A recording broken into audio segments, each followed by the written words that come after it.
আমি তখন ট্রেনের কেবিনে বসে স্বামীর জন্য অপেক্ষা করছিলাম। আমার বিয়ে এমন একটি লোকের সাথে হয়েছে যাকে আমি কখনো দেখিনি। বাবা মা অনেক বড় ঘর পেয়ে ছেলে না দেখে আমাকে বিয়ে দিয়ে দিল। স্বামীর জন্য অপেক্ষা করতে করতে হঠাৎ করে আমার চোখ মুছে গেল। অর্থাৎ আমি ঘুমিয়ে পড়েছিলাম। হঠাৎ দেখলাম একটা লোক শেরওয়ানি পরে আমার কেবিনে ঢুকল। আমি ভাবলাম, যেহেতু শেরওয়ানি পরে এসেছে তাহলে তো সেই আমার স্বামী। তাই আমি তাকে কোনো বাধা দেই নাই। লোকটি এসে আমাকে কিছু না বলে আমার অলংকার খুলে একটি পুটলির মধ্যে রাখল। তারপর আমার সাথে কোনো কথা না বলে খুব নোংরামি করার চেষ্টা করছে। আমি আমার স্বামী ভেবে তার সাথে মন খুলে যা করলাম তা শুনলে বন্ধুরা তোমাদের মাথা গরম হয়ে যাবে। বন্ধুরা, গল্পটি অনেক ইন্টারেস্টিং। আশা করি মনোযোগ সহকারে তোমরা পুরো গল্পটা শুনবে। তবে গল্পটি শোনার পূর্বে বন্ধুরা, তোমাদের নিকট আমাদের ছোট্ট একটা অনুরোধ, তোমরা দয়া করে আমার চ্যানেলটি সাবস্ক্রাইব করে আমাকে সাপোর্ট করবে। আমার নাম সুস্মিতা সেন। আজকে আমার বিয়ের দিন।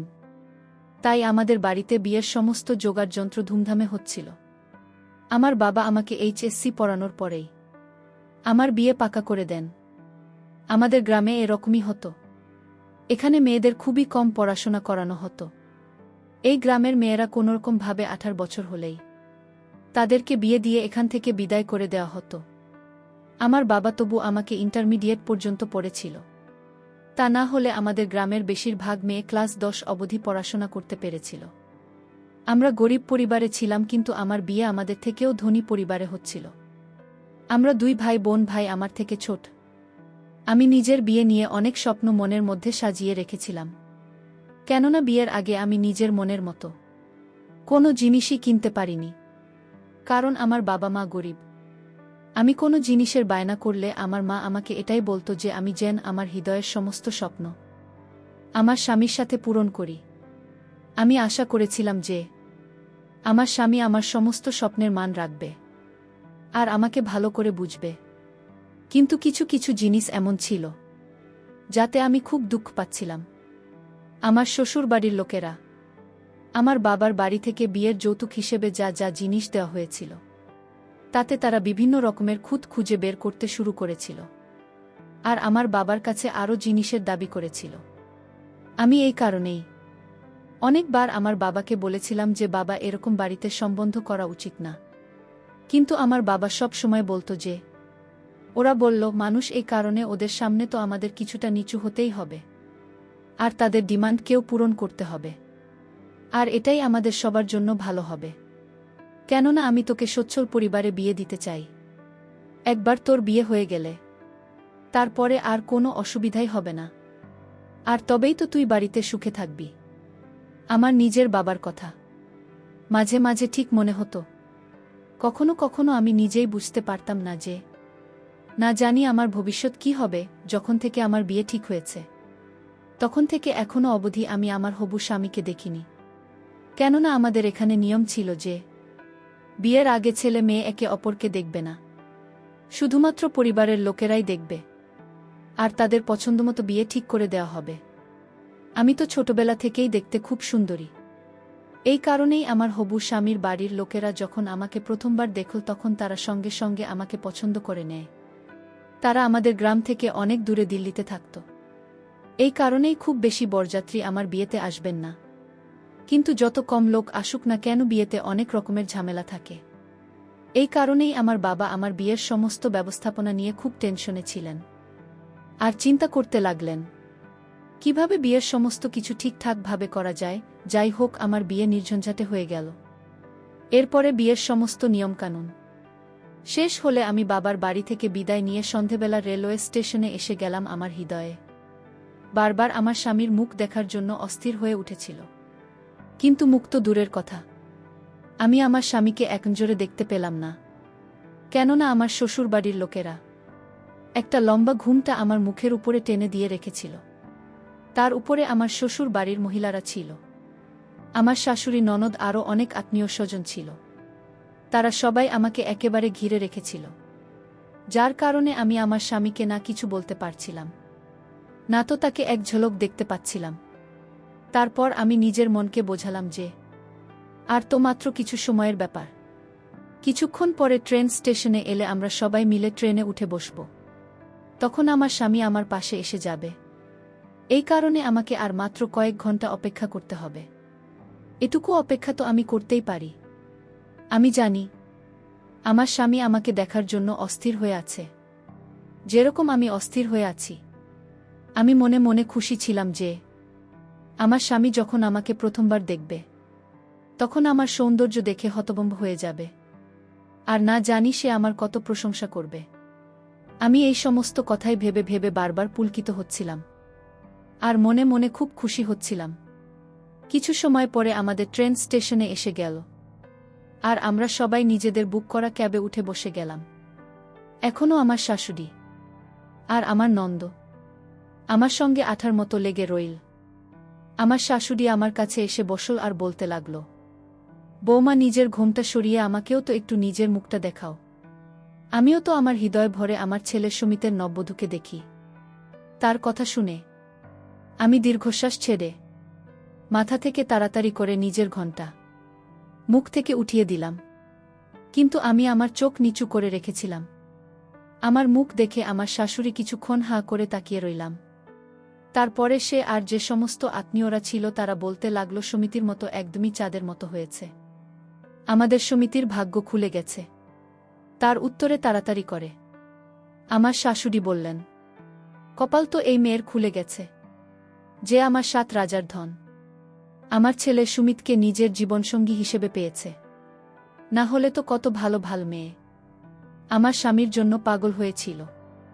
আমার শাশুড়ি আমাকে সুন্দর করে বোঝাতে লাগলেন যে দেখো, আমার সুমিতের সবসময় খেয়াল রাখবে, আর ওর কোনো কথাতেই কখনো না করবেন না। ও যে রকম বলবে চুপচাপ সে রকম করে দেবে। ও এখন থেকে তোমার স্বামী, ওর সাথে মিলেমিশে থাকা তোমার কর্তব্য। এই কারণে ওর সঙ্গে ভালোভাবে থাকবে, বুঝেছ? আর সংসারের সমস্ত দায়িত্ব ভালোভাবে পালন করবে। বেশি ঢং ঢং দেখানোর কোনো দরকার নেই, কেননা আমাদের ওখানে মেয়েদের নতুন নতুন বাহানা কেউই দেখতে চায় না। এই কারণে তুমিও এই আশা করবে না যে তুমি সমিতির সঙ্গে যে কোনো করা করতে পারবে। যদি তুমি ওকে খুশি রাখো তাহলে ও তোমার খুব খেয়াল রাখবে। ব্যাস, আমি চুপচাপ নিজের মাথা নাড়িয়ে হ্যাঁ বলে দিলাম। কিছু সময় পরে আমার শ্বশুর আমাদের কেবিনে এসে পড়লেন, আর আমার শাশুড়িকে বলতে লাগলেন, যাক বাবা, খুব ভালো হয়েছে, যেসব কিছু খুব ভালোভাবে কেটে গেছে। আমার শাশুড়ি বলতে লাগলেন, হ্যাঁ, ভালো তো হয়েছে, ব্যবস্থাপনা ওর বাপ ঠিকঠাকই করেছিল, কিন্তু সে আমাদের জন্য যে কামরা বুক করে দিয়েছে এটা সস্তা মনে হচ্ছে। আরও একটু ভালো কেবিন যদি বুক করে দিত তাহলে তার কি এমন অসুবিধা হতো? এই কথা শুনে আমার শ্বশুর বলতে লাগলেন, আরে এখন ছাড়ো এসব কথা, কি তুমি সামান্য একটা জিনিস নিয়ে পড়ে রয়েছ? তখন আমার শাশুড়ি বলতে লাগলেন যে আরে, যেটা বলার মতো কথা সেটা তো বলতেই হবে। আমরা এত বড় ফ্যামিলির মানুষ, আমাদের কোনো জিনিসের কোনো অভাব হওয়া উচিত না। এখনও তো কাপড় চোপড় আর অন্যান্য জিনিসও দেখা বাকি আছে। যদি আমার কোনো জিনিসের গর্ব মনে হয় তাহলে আমি বাবাকে ডেকে সমস্ত উসুল করে নেব। আমার শাশুড়ির এই সমস্ত কথাতে আমার শ্বশুর হাতে মাথা নাড়িয়ে কেবিন থেকে বাইরে চলে গেল। এরপরে আমার শাশুড়ি নিজের মেয়ে মানে আমার নন্দকে বলতে লাগল, হ্যাঁ, যাই হোক না কেন, এখন এই মেয়েটা আমাদের বাড়ির বউ, আমাদের সম্মান কি আর করা যাবে? যেমনই হোক না কেন আমাদের একে নিজের করে নিতে হবে। যৌতুক হিসাবে যতটা পাওয়া গেছে সেই নিয়েই আমাদের সন্তুষ্ট থাকতে হবে। নিজের শাশুড়ির মুখ থেকেই সমস্ত কথা শুনতে আমার খুব খারাপ লাগছিল, কিন্তু আমি তাকে কিছু বলতে পারছিলাম না। সমস্ত বিষয় সহ্য করে আমি চুপচাপ বসে রইলাম। তারপরেও আমার শাশুড়ি বলতে লাগল, বোমা, আমার পায়ে খুব ব্যথা করছে, নাও তাড়াতাড়ি করে আমাকে একটু মেসেজ করে দাও তো। এই বলে আমার শাশুড়ি তাড়াতাড়ি করে নিজের পা দুইটা আমার এদিকে এগিয়ে দিলেন। আমিও চুপচাপ তাকে মেসেজ করতে লাগলাম, আর সে খুব আরামে নিজের মাথা এলিয়ে চোখ বন্ধ করে ঘুমোতে লাগলেন। আমি মনে মনে ভাবতে শুরু করেছি যে কোথায় আমি নিজের স্বামীর সাথে দেখা করার স্বপ্ন দেখছিলাম, কিন্তু এই লোকেরা তো আমার পিছনেই ছাড়ছে না। এখন অনেক রাত হয়ে গেছে, কিন্তু তারপরেও লোকেরা আমার কাছ থেকে বাইরে যাওয়ার নাম অবধি নিচ্ছে না। কিন্তু তারপর আবার ভাবলাম আমাকে সমস্ত কিছুর অভ্যাস করে নিতে হবে। কেননা আমাকে এদের সাথে সারা জীবন কাটাতে হবে।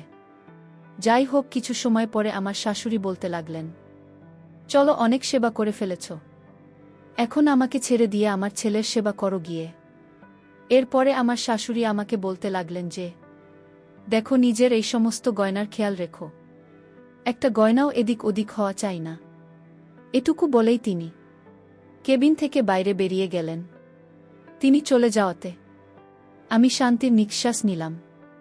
এখন রাত অনেক হয়ে গেছে। আমি চুপচাপ নিজের ঘোমটা তুলে নিজের চুল খুলে দিলাম আর জানলার পাশে বসে পড়লাম। ঠান্ডা হাওয়া আর বাইরের সৌন্দর্য দেখে আমার ভিতরে ভিতরে খুব শান্তি অনুভব হচ্ছিল। ট্রেন নিজের গতিতে চলতে শুরু করেছিল। আমি জানলা দিয়ে বাইরে তাকিয়ে দেখলাম ঘন জঙ্গল, তার উপরে পূর্ণিমার চাঁদ যেন স্বর্গের মতো মনে হচ্ছিল। আমি কিছু সময় চুপচাপ বাইরের দৃশ্য দেখতে লাগলাম আর গুনগুন করে গান গাইছিলাম। এরপরে আমার হঠাৎ করে খেয়াল যে অনেক সময় পার হয়ে গেছে, কিন্তু আমার স্বামী এখনো অবধি আমার কাছে কেন আসছে না, আমি সমস্ত কিছুই ভাবছিলাম। তখনই আমার কেবিনের দরজায় কারো আসার শব্দ শুনতে পেলাম। আমি বুঝে গেলাম যে আমার স্বামী আসছে। আমি তাড়াতাড়ি সোজা হয়ে বসে পড়লাম আর নিজের ঘুমটা আস্তে আস্তে করে মাথায় উঠিয়ে দিলাম। আমার স্বামী ভেতরে এসে পড়ল। এরপরেও নিজের মুকুট খুলে এক সাইডে রাখুন। আমার মনে হয়েছিল ও আমাকে কোনো না কোনো কথা তো অবশ্যই বলবে, আর আমি প্রথমবার নিজের স্বামীর গলার আওয়াজ শুনতে পাব। আমি চুপচাপ মাথা নিচু করে বসে রইলাম। সে নিজের পাঞ্জাবি খুলে আমার সামনের সিটে রেখে দিল। তারপরে চুপচাপ আমার পাশে এসে বসে পড়ল। এরপরে সে আস্তে আস্তে আমাকে ছোঁয়ার চেষ্টা করল আর আমার চুলকে এক সাইডে করে দিল। তার এরকম করাতে আমার মধ্যে একটা অদ্ভুত রকমের ঢেউ খেলে গেল। আমার এরকম মনে হচ্ছিল যে আমি যেন কারেন্টের শক খেয়েছি। লজ্জায় আমার চোখ বন্ধ হয়ে গেল। আমি ভাবতে লাগলাম, এটা কি, এত আশার সাথে সাথে সবকিছু করতে শুরু করে দিয়েছে। আমার তো মনে হয়েছিল যে এ আমার সাথে কিছু সময় কথা বলবে, তারপরে কিছু সময় আমার প্রশংসা করবে, কিন্তু এ তো এরকম কিছুই করল না, এসেই শুরু করে দিল। তখন আমি ভাবলাম, হয়তো হতে পারে যে আমার স্বামী আমার জন্য খুব বেশি অস্থির হয়েছিল, এই কারণেই ওদের সহ্য করতে পারছে না। এরপরে আমার স্বামী আমাকে ঘুরিয়ে তার দিকে বসা আর আমার মুখ নিজের দুহাতে নিয়ে খুব গভীরভাবে দেখতে লাগল। আমি মুখে হালকা হাসি নিয়ে আস্তে আস্তে আমিও নিজের চোখ উঠলাম আর একনজর নিজের স্বামীর দিকে তাকালাম। যখন আমি আমার স্বামীকে দেখলাম তখন তাকে দেখে আমার মন খুব খুশি হয়ে গেল, কেননা আমার স্বামী দেখতে খুব হ্যান্ডসাম। যেরকম আমি মনে মনে চাইতাম সে একদম সেরকমই ছিল। এটা দেখে আমি খুব খুশি হয়েছিলাম যে কমসে কম ভগবান আমাকে মনের মতো একজন জীবনসাথী দিয়েছেন, না তো শুধু দেখতে ভালো ছিল, বরং ওর হাইট, শরীর স্বাস্থ্য খুবই ভালো ছিল। ওর পেশিবহুল শক্তিশালী হাত আমাকে ভিতরে ভিতরে অস্থির করে তুলেছিল। এরপরেও আমার শরীর থেকে এক এক করে গহনা খুলতে লাগল। এরপরে সেগুলোকে একটা কাপড়ের পুটলিতে করে এক সাইডে রেখে দিন। এই অনুভব আমি ভাষায় প্রকাশ করতে পারব না। আর আমার স্বামী যে রকমভাবে অস্থির হয়ে আমাকে কাছে পেতে চাইছিল, সেটা আমাকেও খুব খুশি করে দিয়েছিল, কেননা ও আমার সময়ের পুরো খেয়াল রাখছিল। আমি খুব খুশি হয়েছিলাম আর আমিও আমার স্বামীর সাথে সম্পূর্ণরূপে সাথ দিয়েছিলাম।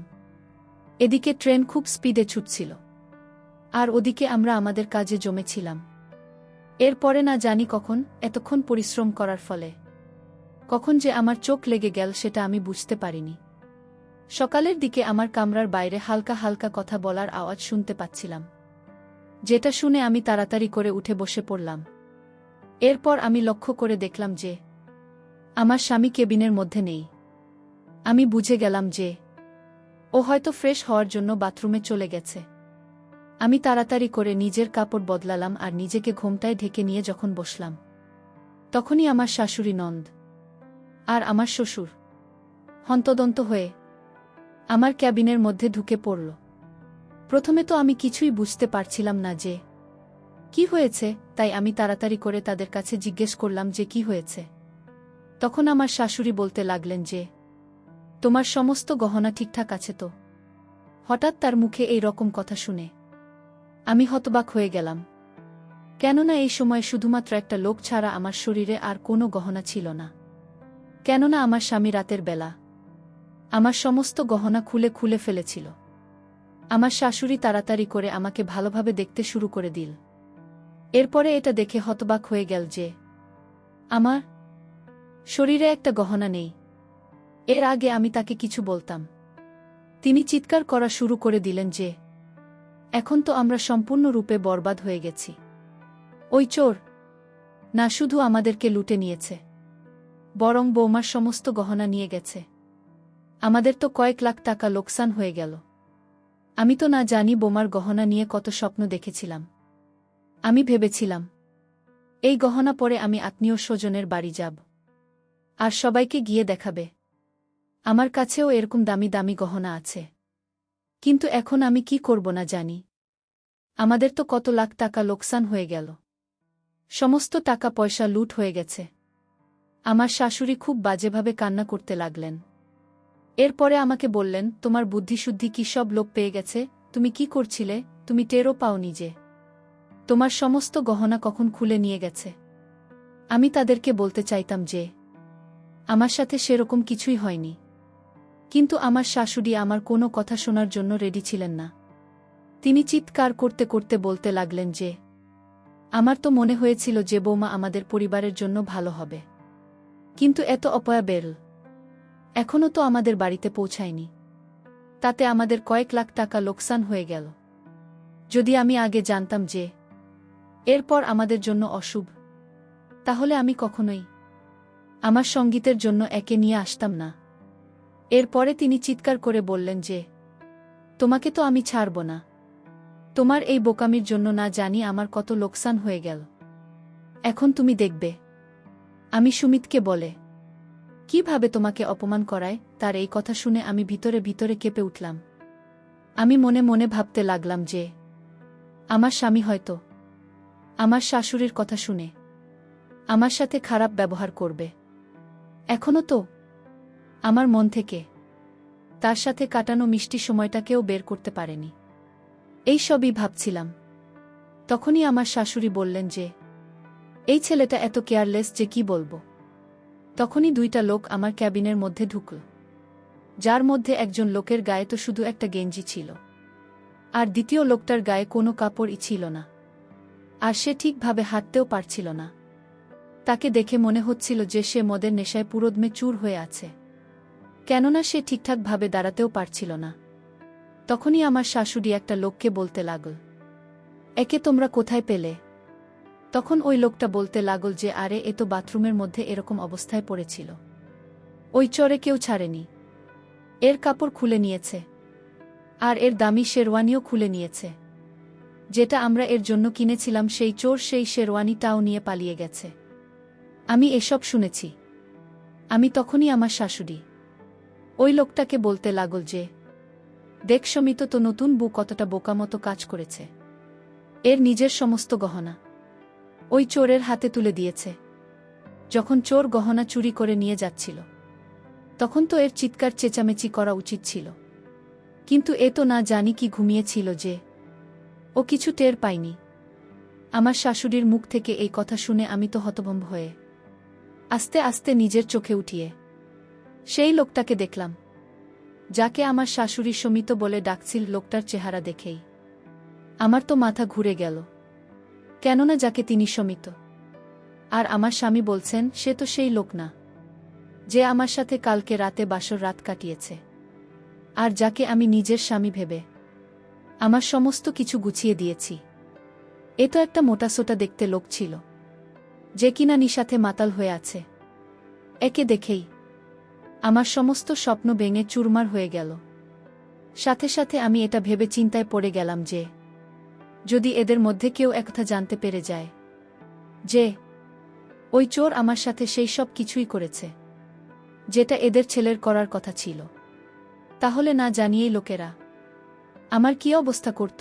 তখনই ওই লোকটা বলতে লাগল, সানি তো সারা রাত বাথরুমে পড়েছিল, এ তো নতুন বউয়ের কাছে আসেনি। এ কথা শুনেই আমার শ্বশুর সঙ্গে সঙ্গে সানির গালে থাপ্পড় মেরে বললেন, এই ছেলেটা কখন শোধ হবে না? আরে কমপক্ষে কিছুটা তো লজ্জা কর। কালকে রাত তোর বোমার সাথে বাসর রাত ছিল। কালকে তো কমসে কম বোমার খেয়াল রাখা উচিত ছিল। কিন্তু তুই তো নেশা এত আসক্ত হয়ে পড়েছিল যে নেশা ছাড়া তুমি কিছুই দেখতে পাস না। তুই একবারও বোমার ব্যাপারে ভাবিস নিজে সারারাত তোকে ছাড়া তার একলা কিভাবে কাটবে। বোমা কতটা অধীর আগ্রহে তোর জন্য অপেক্ষা করছিল। কিন্তু তোর তো কারো কোনো চিন্তাই নেই। এই সমস্ত কিছু তোর মায়ের তোকে বেশি আশকারা দেবার ফল, যার কারণে তুই কারো কোনো কথা শুনিস না। আমার শ্বশুর এটুকু বলার সাথে সাথে আমার শাশুড়ি শ্বশুরের উপর চিৎকার করে বলতে লাগলেন যে, খবরদার, তুমি যদি আমার ছেলেকে কিছু বলো তাহলে ভালো হবে না। ওর কি ভুল ছিল? ভুল তো এই মেয়েটা করেছে।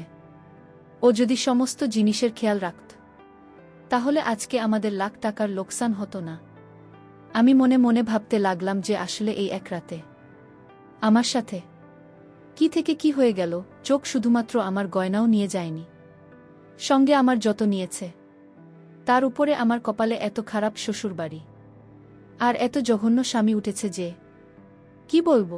তখন হঠাৎ আমার খেয়াল যে ওই চোর যখন আমার গহনা খোলা ছিল তখন সে একটা ছোট পুটলির মধ্যে সেগুলো রেখেছিল। হয়তো সেই কারণেই এরকম করছিল, যাতে আমার সাথে সবকিছু করার পরে সে ওই পুটলিটা চট করে নিয়ে সেখান থেকে চুপচাপ চলে যেতে পারে। আমি এদিক ওদিক ভালোভাবে দেখে তারপরে নিচু হয়ে তাড়াতাড়ি করে ওই কাপড়টাকে টানলাম। সেটা সেই পুটলিটা ছিল যার মধ্যে সেই চোর আমার সমস্ত গহনা রেখেছিল। আমি যখনই ওই পুটলিটা খুললাম তখন এর মধ্যে থেকে আমার সমস্ত গয়না বেরিয়ে এল। যখন সেই গহনাকে বের করে আমি দেখলাম তখন আমার শাশুড়ি একটা লোভী শিয়ালের মতো তাড়াতাড়ি করে ওই সমস্ত গহনা আমার হাত থেকে ছিনিয়ে নিল, আর তার চোখ লোভে চকচক করে উঠল। এরপরে সে খুশি হয়ে বলতে লাগল, আরে বাহ, গয়না তো চোর নিতে পারেনি। আমার শাশুড়ি বলতে লাগলেন, আমি এতক্ষণ ধরেই তাতে মরেই যাচ্ছিলাম যে আমার লাখ টাকার গয়না চুরি নিয়ে গেছে। কিন্তু কপাল ভালো যে এই লাখ টাকার গয়না কিছুই হয়নি। আমি ভাবতে লাগলাম, আমার বাবার এত কষ্টে বানানো এই গহনার উপরে এই মহিলা কিরকম নির্লজ্জের মতো নিজের অধিকার ফলাচ্ছে। তারপরে তিনি আমার দিকে তাকিয়ে রাগী স্বরে বলতে লাগলেন যে, যখন তুমি জানতে এই গয়না তুমি আগের নিচে লুকিয়ে রেখেছ, তাহলে আমাকে এতক্ষণ ধরে বলনি কেন? আমি কখন থেকে এর জন্য এত টেনশন করছিলাম যদি আমার হার্ট অ্যাটাক হয়ে যেত। তারপরে কি তুমি গয়নার কথা বলতে? আমি আস্তে আস্তে বললাম, মা, আমি তখন থেকেই আপনাকে বলার চেষ্টা করছিলাম, কিন্তু আপনি তো আমাকে বলার মতো সুযোগই দেননি। আমার এই কথা শুনে আমার শাশুড়ি বলতে লাগলেন, তুমি এখনই আমার মুখে মুখে কথা বলছ। খবরদার, যদি আমার কথার উপর তুমি কথা বল তাহলে ভালো হবে না। আমার শ্বশুর তাড়াতাড়ি করে আমার পক্ষ নিয়ে বললেন যে, এতে বোমা কি এমন ভুল কথা বলেছে? তুমি এতক্ষণ ধরে কথা বলতে দিচ্ছিলে কাউকে? তুমি তো একাই বকবক করে যাচ্ছিলে। যাই হোক, তুমি দেখো যে কত বুদ্ধিমান বোমা পেয়েছি আমরা। এর আগে নিজের সমস্ত গহনা খুলে এক সাইডে যত্ন করে রেখে দিয়েছিল। যদি এরকম না করত তাহলে হয়তো ওই চোর এই সমস্ত গয়না নিয়ে পালিয়ে যেত। শ্বশুরের এই কথা শোনার পরে আমার শাশুড়ি চুপচাপ আমার দিকে দেখতে লাগলেন। এরপরে আমার শাশুড়ি আবার বলতে লাগলেন, এখন যা হওয়ার ছিল তা হয়ে গেছে। টাকা পয়সা কাপড় চোপড়ের লোকসান তো হয়ে গেছে। এখন কি করা যাবে? কিন্তু এই সমস্ত কিছু এই অপমানের কারণেই হয়েছে। আমি আমার শাশুড়িকে বললাম, মা, এখন আর কি করা যাবে? কে জান যে চোর এরকম করে সব কিছু নিয়ে যাবে।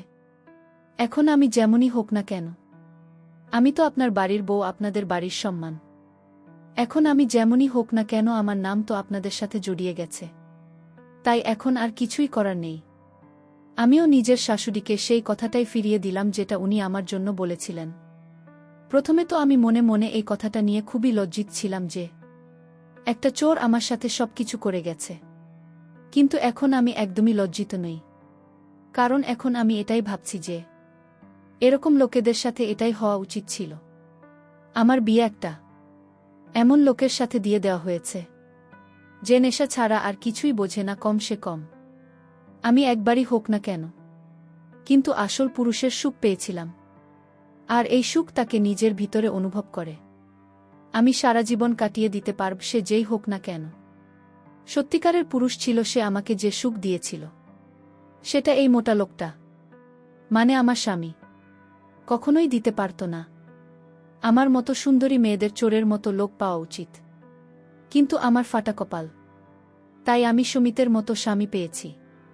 কিন্তু কম সে কম আমার বাসারাত খারাপ হয়নি, যদিও সেটা ট্রেনের মধ্যে আমার স্বামী মনে করে অন্য লোকের সাথে হয়েছিল। আর সেই চোর ও আমার সাথে এতটা সততা দেখিয়েছিল যে সে আমার সাথে সবকিছু করার পরেও আমার একটা গয়নাও চুরি করে নিয়ে যায়নি। এটা ভেবেই আমি মনে মনে হাসতে লাগলাম। আমাকে হাসতে দেখে আমার শাশুড়ি আমাকে বললেন, তুমি এত হাসছো কেন?